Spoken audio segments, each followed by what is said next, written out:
Welcome to Korean True Crime with me, your host, Mimi Mizuko. In today's episode, you will learn about the stone-cold killer, Kang Ho-sun, known by the quote, "Once you decide to kill, you have to kill." It all began in the year 2008 in a city southwest of Seoul. The city was in a time of unease as multiple cases of missing girls had been reported over the last few months. One evening, a female college student is reported missing by her parents. Approximately 4 hours after she was reported missing, her bank card is used at an ATM by an unknown man. The CCTV catches the man's picture perfectly in the footage. In what the police thought was a robbery case, turns out to be one of the most terrifying serial murder cases in all of Korean history. The man arrested was Kang Ho-sun, who, in custody, demands further proof that he is connected to the missing girl, even after being shown the footage of him using the missing girl's bank card. So let's learn a little bit more about our man in custody. Kang Ho-sun was born in 1969 in a rural part of South Korea. He had an absolutely average, normal childhood. His family members have nothing remarkable to say about him, but they did say that his father was an alcoholic who occasionally was domestically violent towards his mother. The normality of his childhood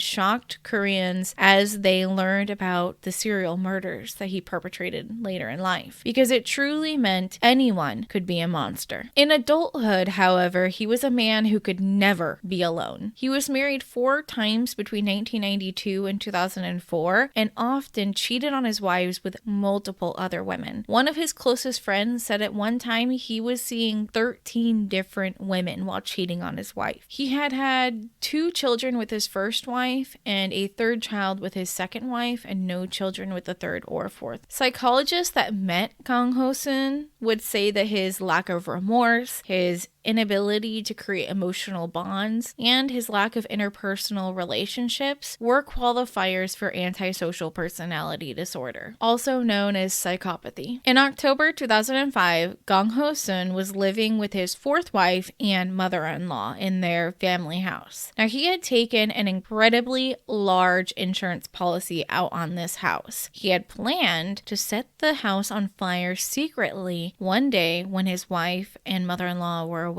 with relatives. However, unbeknownst to him, his wife and mother-in-law never left that day. They changed their plans and stayed in. So when he set the house on fire, they were trapped inside. His wife and mother-in-law died in the fire, unable to escape. But he didn't cry any real tears after this incident, or so his friends said. He would receive over 400 million won from the insurance policy on the house after the police couldn't find any intentional arson evidence. Kang, however, reports that he suffered extreme anxiety, insomnia from guilt after the death of his 4th wife, that he roamed the streets every night drinking until he blacked out in a gutter. His friends may say that they saw a carefree womanizer after the death of his 4th wife, spending the 400 million won that he got from the insurance policy like it was nothing. But his psychiatrist at the time corroborates his story that the guilt and remorse he felt were real and that he was suffering behind the curtains. Criminal psychologist Lee Soo-jung interviewed him and stated that he believes Kang had no intention of killing the women, and the moment of their deaths created trauma for Kang that intensified his psychopathy. While wandering the streets drunk and incapable of sleep, this is where the monster inside Kang was born, as he would assault his first victim. It is unknown how many women Kang sexually assaulted, but to those who knew him, they never would have suspected he was capable of such a thing. Kang was known as a nice guy. He would approach lonely women at bars or nightclubs and show them pictures of his dogs. A similar tactic to the American serial killer Gary Ridgway, who would show his victims pictures of his son. They're also similar in the fact that they're lust serial killers, but we'll talk more more about that later. His good looks and charming personality with the nice guy routine led to him being compared to the American serial killer Ted Bundy. However, unlike Bundy, Kong played the helpful friend that women could trust as he invited them into his car to give them a ride home on a cold winter's night. Kong had everything planned down to a T once he decided to kill. He wore dark clothes, a baseball cap so CCTV couldn't identify him, and he modified his own car. Kong had modified the passenger seat in a Sweeney Todd style fashion, leaning fully back so that he could pull the victims to the back seat of the car that he had gutted, removing the seats and placing a bed. While Ted Bundy drove a VW Bug, Kong drove a luxury sedan. He made sure that when women saw his car, they thought he was rich, and he believed that rich meant trustworthy. Criminal profilers will note that while Kong states that women willingly and consensually got into his car because he looked rich and trustworthy, there's no actual proof that he didn't abduct the women violently. Once women got into his car, he would immediately act. He would subdue them and force them into the back seat of his car, where he would sexually assault them. Then, he would strangle them to death with leggings or stockings. The attack itself would last 15-20 minutes maximum, but he would then spend the rest of the night finding a location to bury them. At the burial site, he would cut their fingernails, remove any clothing of theirs that had his DNA on it. He was meticulous about removing anything that could get him caught. He then always buried them in a field somewhere far out from the city. Kang Ho-soon certainly had a type when it came to choosing his victims. All of the women he attacked were under 160 centimeters tall or 5 foot 3 inches, and they all weighed under 50 kilograms or 110 pounds, which was also the same criteria of all 4 of his wives. One of his ex-wife's friends spoke in an interview about Kang Ho-soon and said that when his wife gained even 1 kilogram of weight, he would force her to go on an extreme diet, claiming she was unattractive to him. It is unknown to the public whether or not he stalked his victims before picking them, or if he just drove around nightly looking for women who fit his criteria. He would first kill on September 7th, 2006. His victim, Miss Yoon, was a 23-year-old county office employee who was walking home from work, where she was abducted and murdered. 3 months later, on December 14th, 2006, Kang visits a noraebang, a karaoke-style private room bar, and he flirts with one of the employees, Miss Pe, a 45-year-old woman, who consensually or not follows him to his car. He murdered Miss Pe that night and buried her far away from the abduction location in a field. 10 days later, on December 24th, 2006, Kang visits another noraebang and meets his third victim, Miss Park, a 37-year-old woman. He brings her to his car and murders her in the same fashion as his first and second victim and buries her in a field. No real connection has been made yet between the 3 women, and none of the bodies have been found. A week later, on January 3rd, 2007, Kang meets his 4th victim, a 52-year-old woman, Miss Park, walking home alone at night from her office job. He murders her and buries her in an empty field far away from the abduction location. 3 days later, on January 6th, 2007, he abducts and kills Miss Kim, a 37-year-old employee at a noraebang, and he doesn't wait long before he strikes again. The very next day, he abducts and kills Miss Yun, a 21-year-old university student. He murdered 4 victims within the span of 25 days. Then, Kang enters his cooling off period, which is a time between killings where killers can return to their normal life and pretend like everything is peachy. A cooling off period is a crucial defining factor in defining someone as a serial killer. For some serial killers, the cooling off period is as little as a week, some months, and some years. Kang's cooling off period lasts almost 2 years when he abducts and kills 48-year-old housewife Miss Kim on November 9th, 2008. 40 days later, he attacks again. A 19-year-old university student, Miss An, is abducted on December 19th, 19th, 2008, he murders her and buries her far away from the abduction location. Miss An is Kang's last victim, as he was caught using the CCTV footage that was collected after he used her bank card at an ATM. While the police were investigating the man in the CCTV footage, his image was leaked to the public, where Kang learned that the police were after him. Kang immediately panicked and set his car on fire, destroying any evidence that could have been found from it. However, on January 25th, 2009, Kang is arrested and taken in for questioning about the robbery and missing person case connected to Miss An only. The police knew they didn't have anything to tie him to the other missing persons cases, but they knew deep down that it was connected. After getting warrants to search his property, they found blood belonging to his 7th victim, Miss Kim, in his home. Using this leverage,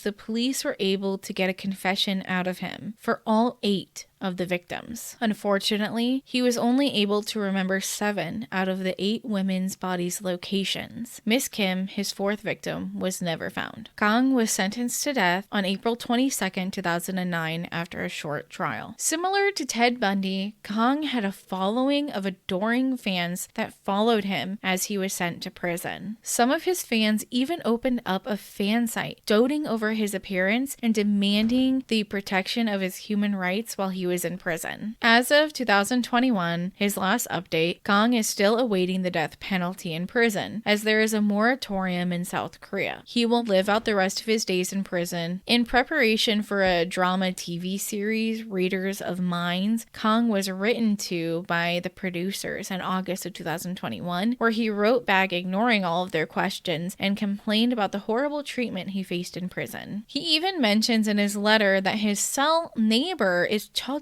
Bin, which you may remember from my Nth Room case as one of the leaders of the human trafficking ring. He ends the letter demanding that President Moon address the human rights violations that are happening in the prison, but the warden dismissed all of the claims. Now, there's going to be some spoilers up ahead for the Korean movie I Saw the Devil, so if you haven't seen this movie, give it a watch and then come back. I Saw the Devil director Kim Ji-yoon never said that he used Kang Ho-sun as an inspiration for the film, but I find the similarities uncanny. I Saw the Devil was released in theaters in South Korea in 2010, a year after the ending of the trial with Kang Ho-sun. Prior to his first killing, he sexually assaulted women outside of a dog meat factory that his family owned. I think I forgot to mention that the pictures of him and dogs that he would show women to prove his trustworthiness were him with dogs that would then be killed at this dog meat factory he was associated with. Very similar to the butchery that the killer in I Saw the Devil would kill his victims. But I understand with this instance I may be reaching, but just wait, I have a few more. In the film, the lead detective catches the killer burying one of the bodies in a garden in a pile of dirt, very similar to the fields that Kang Ho-sun would bury his own victims. There's also the way the killer in the movie finds his victims, women who are waiting for buses or their car broke down on the side of the road in a cold winter's night. While in the film, the detective catches and releases the killer in a twisted reverse cat and mouse chase, real life is much less dramatic. I believe this film was a way for the people to feel revenge on the senseless murders that Kang Ho-sun committed, and to pay homage to one of the younger brothers of one of the victims who came forward on live television and said he would pursue a life in law enforcement so that men like Kang Ho-sun would never kill again. Let me know if you also think that this movie seems eerily connected to Kang Ho-sun's case. 다음에 또 봐요. See you next time on Korean True Crime with me, your host, Mimi Mizuko.